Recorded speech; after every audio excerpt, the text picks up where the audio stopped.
Good morning, everyone. It is Thursday, January 15th. Thank you all for showing up today. Already see a lot of folks in the chat.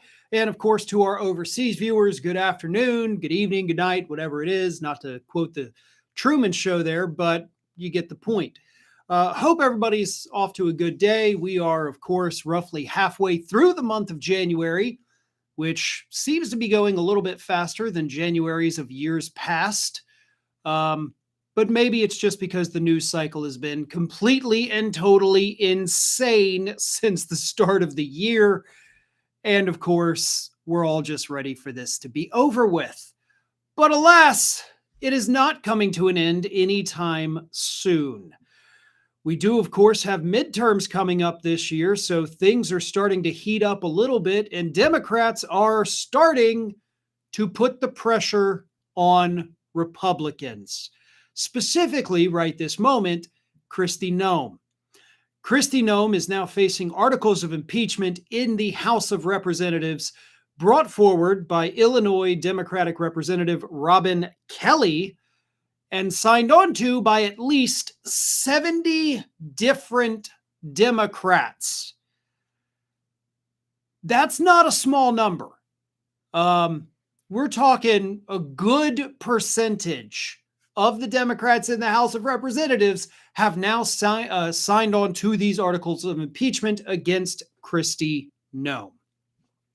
Ordinarily, everybody who's watched me talk about, oh, the Democrats are filing articles of impeachment against this person, that person, I typically say like, gotta wait. And obviously we don't have the numbers to convict her in the Senate, so we can't remove her from office. But I take exception to Kristi Noem on this particular issue. I think the Democrats are in fact doing the right thing at the right time.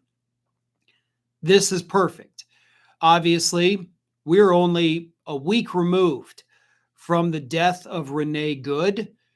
Everybody has seen the videos. There is no doubt about what happened.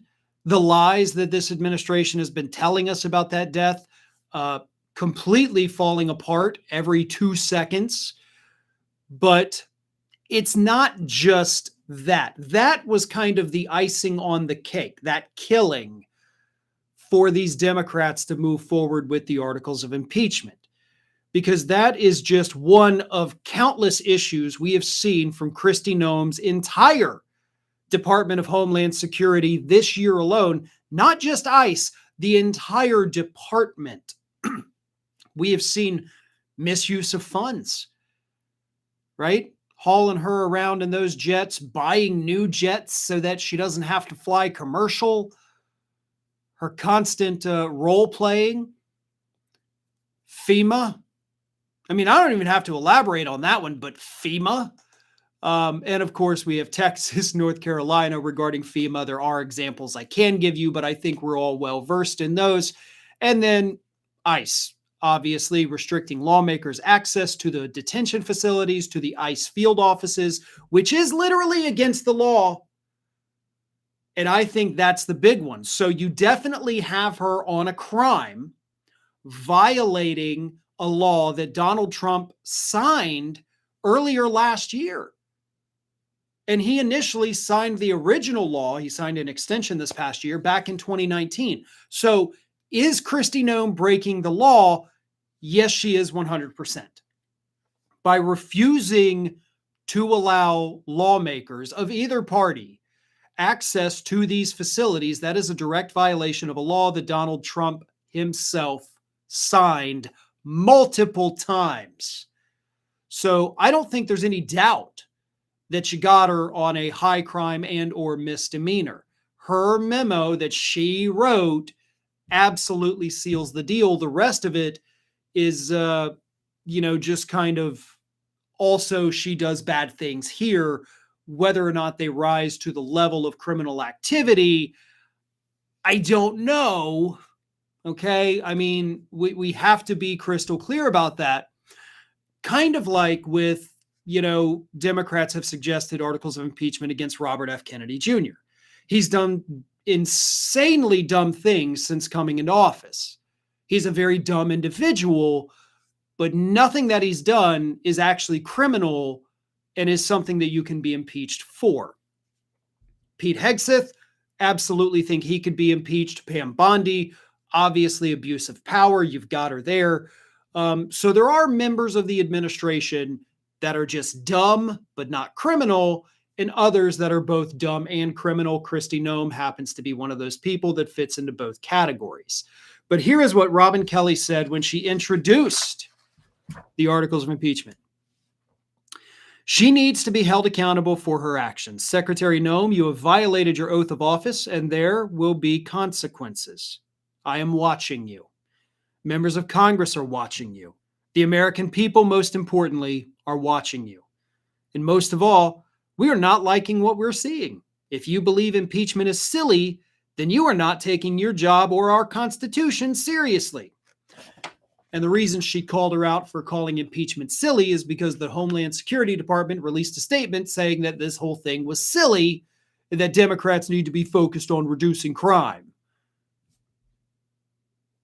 Isn't that what impeachment's all about? Like getting rid of somebody that broke the law? Getting a criminal out of power?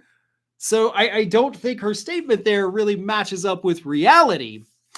But then you had Representative Kelly say last week, quote, from Chicago to Charlotte to Los Angeles to Minneapolis, Secretary Noem is violating the Constitution while ruining and ending lives and separating families.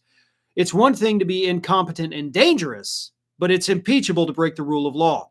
I told my constituents and Chicagoans that I would fight against Noem's agenda. This is me fighting back.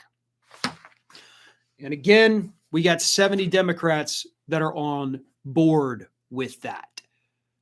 So that is where we're at. And I do think, obviously, this is a good move. And again, typically I'm on the fence about these things, but I do like this. And another reason, other than obviously you can pop her on crimes easy, but another reason I like this is because we are in a midterm year.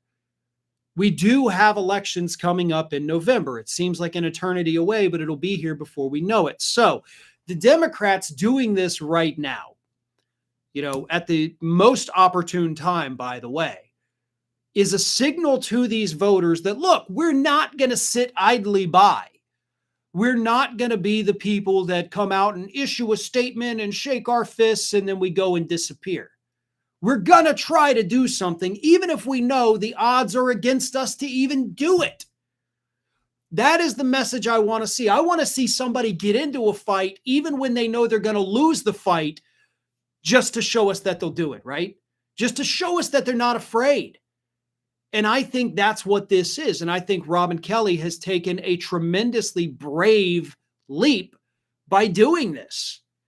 Maybe it works, maybe it doesn't, but obviously she is not afraid and she is not going to back down. And that is the message that these other 70 Democrats are also sending to their constituents. We hear you, we see you, we're fighting for you. We need more of that. And hopefully throughout this year, as we get more into the campaign season, Democrats across the country, more and more of them are going to be doing the same thing. A super chat here from Gargoyle Dragon says, finally Dem showing a backbone, but it should be noted that this didn't come from leadership. Dem leadership is better than most Republicans, but only just. 100% you're right. This is, Robin Kelly, how many people knew that name, either before seeing the stories or before seeing this segment? How often do you say like, well, yeah, the strong Democrats out there, you got Robin Kelly, you got AOC. No. So the leadership, Hakeem Jeffries in the House, Chuck Schumer in the Senate, who is, God, worse than useless, they do nothing. They do nothing. And then you got to leave it to everybody else to pick up the slack because we pick bad leaders. Not as bad as the Republicans, as you point out there, but not good either, not effective, not strong, not fighters. Maybe get the old dudes out and replace them with some young, scrappy, we're not going to take any prisoners type Democrats. That is what I would like to see. Will it ever happen? I don't know. I'm not optimistic about it. But if we can make the fighters the face of the party, then whoever we have sitting in leadership may or may not happen, may or may not matter. So that's that. Somebody says Robin who? And again, I don't know if you're just being sarcastic or if you actually missed it. It's Robin Kelly, Democratic representative from Illinois. We all know who's having a meltdown like a snowflake right now, don't we, folks? It's Kristi Noem. She is. She's not happy about all of this. Her life is falling apart. And honestly, what's funny about this is that she could have left a month ago when all of those reports were coming out that Trump was going to fire her, or at least wanted her gone. Reports said that she was trying to find a way to get out. Now she's in a quagmire. She has created her own version of Iraq. I don't have an exit strategy now because I turned the heat up and oh my God, I'm stuck with this disaster. Or you could also say that about Venezuela now. We don't even know what the hell we're doing. We don't even know what the hell is going on right now other than Trump laundering the money, seemingly, that he got from the stolen oil. So, that's a big old mess. But now Gnome can't leave because if she leaves now, tries to duck out gracefully, it's going to look like she's abandoning it because she's terrified. So she has embedded herself into this unenviable position, and she deserves every single second of miscomfort that comes along with it, or discomfort. I don't know why I said miscomfort. Super chat from Carlos says, if Democrats win 2028, aside from dismantling ICE, shouldn't ICE registry be created to track prior members in your area? Yeah, I'm not a fan of registries. Nothing good ever comes of governments making lists of U.S. citizens, whether they're military, government, whatever, citizens, private, protesters. I don't like the government having lists of people at our disposal. So not a big fan of that idea, unfortunately. V-Man says, Farron, the first Alaska poll has come out showing Mary Peltola has a 1.5 to 2 point lead over the GOP incumbent in the Alaska Senate race. And that is a big one to keep an eye on. And that race in particular now has analysts saying, hold up a minute, Democrats may retake the Senate in addition to the House. So thank you for the update on that, because that is one that everybody needs to be paying attention to. It may seem inconsequential, but control of the Senate likely will hinge on what happens in Alaska this year. A super chat from Man of Art says, the Republicans can't see the long-term repercussions of their actions. Trump is not immortal, and MAGA is banking on him being around forever. Yeah, they're dumb. There's no other way to say that. They're pretty dumb. And they do have a long-term vision problem. They only see what they want right this second, right now. To hell with the consequences, a week from now, a year from now, whatever it is. We want it now. And that never works out well for them. Let's move on here because I got another story here. And this one should make your blood boil. Todd Blanche, Donald Trump's former personal lawyer turned deputy assistant attorney general, came out this week and announced officially the DOJ will not be investigating Jonathan Ross, the officer that killed Renee Nicole Good. No investigation. Not happening. Specifically, Todd Blanche said there is currently no basis for a criminal civil rights investigation. Without elaboration, he said the killing does not merit a DOJ investigation, and agency spokespeople did not immediately respond to requests to comment on what would provide a basis for an investigation. So, we won't know anything. And, that kind of seems a little weird, right? Because the administration has made all sorts of wacky claims about the officer, like he's got internal bleeding. And yet, he appeared totally fine. The vehicle, we can see from all angles, literally never hit him. And he didn't stay in a hospital. Honestly, we don't even know if he actually went to a hospital. I would like to see medical records. The administration says he did, and then said he was released. But they don't release you if you have internal bleeding. So you would think this administration would want the investigation to prove themselves right. So we could be like, look, we did the investigation. Here's the medical records. Here's the doctor's report. Here's the, internal imaging that shows the bleeding, the hemorrhaging. He was justified. Like we said, boom. But no. I can't for the life of me think why they wouldn't want to do that. That's a head scratcher. I guess we'll never know. But fear not, folks, because the DOJ did in fact announce we are doing an investigation into the whole situation, because they're investigating Renee Good and her widow instead. The FBI, not investigating Jonathan Ross, the man who killed Renee Good. Nope, they're investigating Renee Good and the widow to find out. Let me read this. Looking into whether Good was involved with organizations protesting the Trump administration's immigration policies.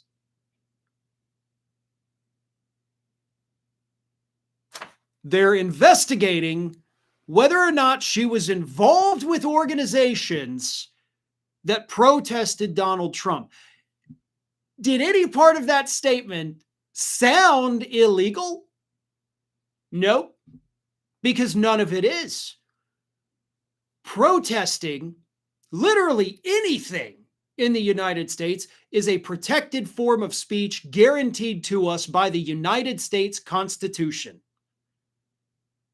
It is not illegal to be a part of a protest. It is not illegal to be part of a group that puts on a protest. But they're investigating her because now they're trying to corroborate Donald Trump's claim that she's a paid agitator. And holy fuck, how many years have we been listening to these dumbasses, 10 years now at least that I know of, telling us that all these Democrats out there in the streets, anytime they're being paid by somebody. 10 fucking years of that same goddamn talking point, and 10 years without a single piece of evidence. 10 years. If I seem a little angry right now, it's because I fucking am. They're still using this god-awful, idiotic talking point that has never bore fruit. Never. No pay stubs, no check stubs, no bank records, no infiltrators finding out that, I got the check, here it is. Nobody, because it doesn't exist. And if you think that that is a thing, then you are the dumbest fucking person on planet Earth. I just, God bless. It's one of those goddamn things that sends me over the edge. Every time. Every time.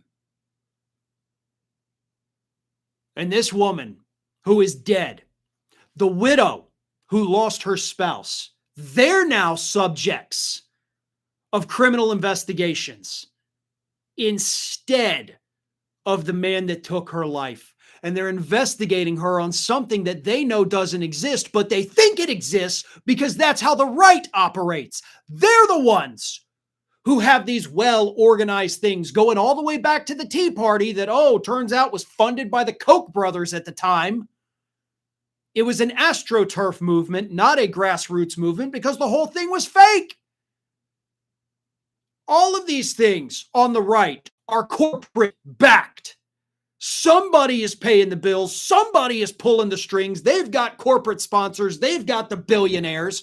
Turning Points USA, all of these groups wouldn't exist without that right-wing money. And because they do it, and because their whole movement is fake, they assume that everything on the left is as well. Well, I can tell you from being involved in the progressive movement for over 2 decades, being a part of different organizations that have literally begged for money from George Soros and never gotten a damn dime.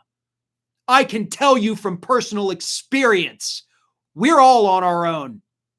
There is no well-funded network out there putting us together and getting people to go and paying for buses to send them places. It simply doesn't exist. I wish it did, but it doesn't. And now you're going to drag these women's names through the damn mud just to try to prove the liar in chief correct when you all know that he's lying through his teeth. All right, look, a lot of super chats came through. Try to get all these. Let me go all the way back up here. V-Man says, hey, Farron, if the Dems win in 2028 with a nominee who vows to hold MAGA to account for their sins, do you think MAGA will take a lesson from their idols and flee to Argentina? They may flee to Venezuela. Like, maybe that's going to be Trump's new colony. Maybe that's why he wants it. Like, hey, I got a safe haven for all you MAGA freaks. Once all this is over, come on down. I'll put my idiot sons in charge of the country. So there you go. So Venezuela might be a better option for them. But regardless, I would love to see them all leave. I don't care where they flee. You know, pity the country where they go, but I hope they all leave. ICE broke into a cruise ship cabin, detained a Coast Guard vet, took wife's phone to prevent her recording, detained him because of his name. I have not seen that, to be honest. This is a situation right now where the horror stories are so frequent, so numerous, that we can't catch everything. So I do appreciate the information. That is not something I had seen yet. Cliff Mustah says, Trump is the true paid agitator, in my opinion. Why anyone still follows this deluded lunatic is beyond my understanding. I agree. Scorpius says a contribution to get a treat to cheer yourself up. Well, thank you very much. I do appreciate it. And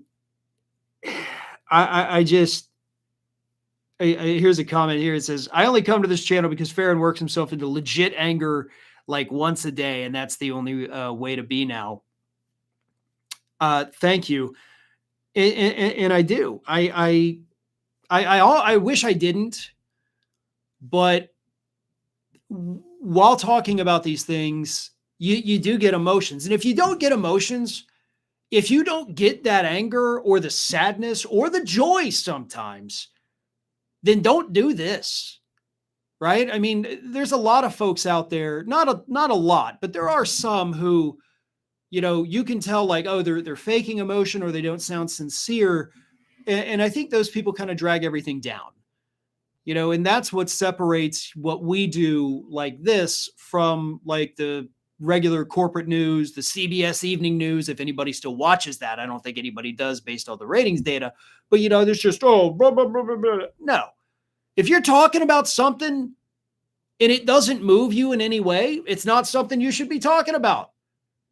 Talk about what you care about. Let people see that you care. And that's your wheelhouse. That's what you do. So I do like that. Listen, we do have some positive news, I guess we'll call it, to talk about today. So here it is. And for the record, by the way, I do want to apologize for the swearing earlier. I know a lot of people don't like that. I know YouTube doesn't like it. Raw anger coming out at these a-holes. I would like to say it'll never happen again, but I'm going to promise you it will 100% happen again. It may even happen in the rest of this stream. I don't know. It may happen in the segments I record later in the day. Who knows? But it will definitely happen again. And I apologize for that. I apologize in advance for the rest of it, but it's kind of the way things are right now. Anyway, positive news, right? According to a new poll, only 4% of the American public supports a military takeover of Greenland. Now, pay attention to what I just said. Only 4% support a military takeover of Greenland. The percentage of Americans who actually support a U.S. takeover of Greenland, not using the military, perhaps purchasing it, working out a deal, that number actually jumps all the way up to 17%. So even if Denmark was like, hey, actually, America, we've listened to your arguments. They're pretty good. Do you guys want Greenland? Here you go. Only 17% of the public's like, yeah, we should take it. only 17% would even support being gifted Greenland. So Donald Trump's weird, bizarre obsession with Greenland is not resonating with the public. They don't like it. They don't support it. They don't want it. Even among Republicans, only 40% support the idea of the U.S. running Greenland. So he doesn't even have a majority of Republicans. He doesn't even have half of his own party that supports the Looney Tunes BS that he is attempting to do here. And that's good news. Now, is it going to stop him? Absolutely not. If anything, he's going to claim that the polls are fake. He's going to believe when he says the polls are fake. And he's going to go even harder to take Greenland because that's the kind of demented old geezer that he is. So it's not going to change anything.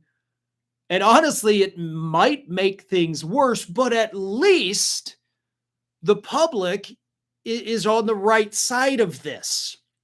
And to be honest, for the last, 5-6 months, the public has been on the right side of all the issues.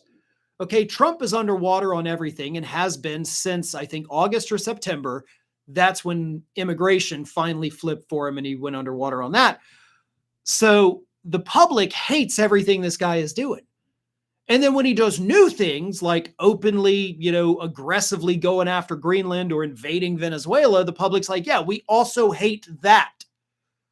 So everything this guy does, the public's like, yeah, that's awful. Don't do that. He hasn't done anything right in the eyes of a majority of Americans since taking office. That is remarkable. That is not something that in my 21 years, 22 almost now, of working in progressive media, I've never seen it. I have never seen anybody lose that much support on every single issue this quickly. I honestly do not think it has ever happened. It may not ever happen again. But that is how historically unpopular Donald Trump and everything he does is. Every new poll that comes out is worse than the one before it. Because this man genuinely, according to majority of people in this country, sucks at everything. Now, that's what makes it funny. When you see these MAGA trolls, I know we've got some great moderators now keeping those idiots out of here, which is fantastic. But you still, you'll see their videos on social media. You'll see their posts and they're like, no, Trump's the best. Everybody loves him. Yeah. Woo. No, they don't. Those idiots putting out that pro-Trump content or still walking around in a MAGA hat because I'm going to troll people and get them to get angry. Most of the country thinks you're a fucking idiot. It's not that we're angry that you're always supporting Trump, dang it. We're laughing at you. We're mocking you. We think you're very dumb. Like the kind of dumb person that probably goes home and just eats a handful of dirt and rocks and is like, yeah, this is great. I love it. Nobody's getting angry at you. We just think that you need special care because you're too stupid to go through life the way you are. Nothing wrong with that, but you guys need help. So pay no attention to these idiots on social media, their posts, their videos, whatever it is. They are a minority that is getting smaller by the day. Super chat came in through here. Curious on your thoughts. There's a clear difference between peace times and active war. Going after Greenland, there will be pushback instead of one-sided bombing. This administration, I doubt, can properly handle a two-sided war. That is a very interesting point because obviously you've got the most incompetent human beings in charge. And I know I've said in the past, obviously, and by past, I mean like yesterday, that the U.S. military, obviously our might is probably stronger than, Europe. I mean, all of Europe. And that's true. We have more capacity. We have more soldiers. We have more infrastructure for it. But if you have, Tweedledee and Tweedledum running that infrastructure, then how useful is it? And the answer is, of course, not very, because it's not just Trump and Pete Hegseth that would be calling the shots, right? It's the generals. Well, what did Trump do last year? He fired all the competent ones, forced them into retirement, some of them. So we don't even have like the good, regular, experienced people to tell Hegseth, like, hey, by the way, you can't do this. That's very dumb. You're going to get a bunch of people killed on our side. So I don't know that we would win, even with all our might, because we're led by stupidity. I don't think we could. And especially the NATO charter specifically lays out that an attack on one NATO country is an attack on all of them. And that includes even if a NATO member country attacks another NATO member country. So by the NATO, letter of the law, all the other countries would have to jump in and fight against the United States. And I don't think that's a fight that we are prepared for mentally, physically, any of that. But we'll see what happens. Some more super chats here too. I definitely want to get to all these. Here's one from, says, a little support for trying times. My motto these last weeks has been that the less hope they want me to feel, the more that I have, just to spite them. That's a good way to go through it. Moondragon says, we understand the anger. There's so much to be angry about. Well, thank you for that. And how do polls on Greenland translate to votes? Well, it's the anger. It's the disapproval of everything that Donald Trump does, because it's not just that particular issue, it's all of the issues. So every time he does something stupid that the public overwhelmingly rejects, that drives the moderate, independent people away from him and over to the other side. Hip Hop Snoop says, all the best to you, your family, and nerves. Thank you very much for that. All right, folks, that's going to do it for today. I do appreciate everybody sticking around. This has been, I think, productive discussion. One more super chat says, I can't stand seeing any clips showing them talking on live TV. I wonder if they go home and watch themselves to see how stupid they sound and look. They have made us, as a country, to look very weak. Could not agree more. And the rest of the world agrees with that statement too. We're weak, we're pathetic, we're ruled by a demented madman. So, excellent point there. Again, thank you all. If you're not already subscribed, subscribe. Don't forget, share all the content widely, get the word out, bring in new people. Let's keep this going and let's educate as many people as possible. In the meantime, tons of great content coming up for you throughout the rest of the day. And until tomorrow morning at 9 a.m. Central, have a great time, have a great day, have a great whatever, and I'll see you tomorrow morning.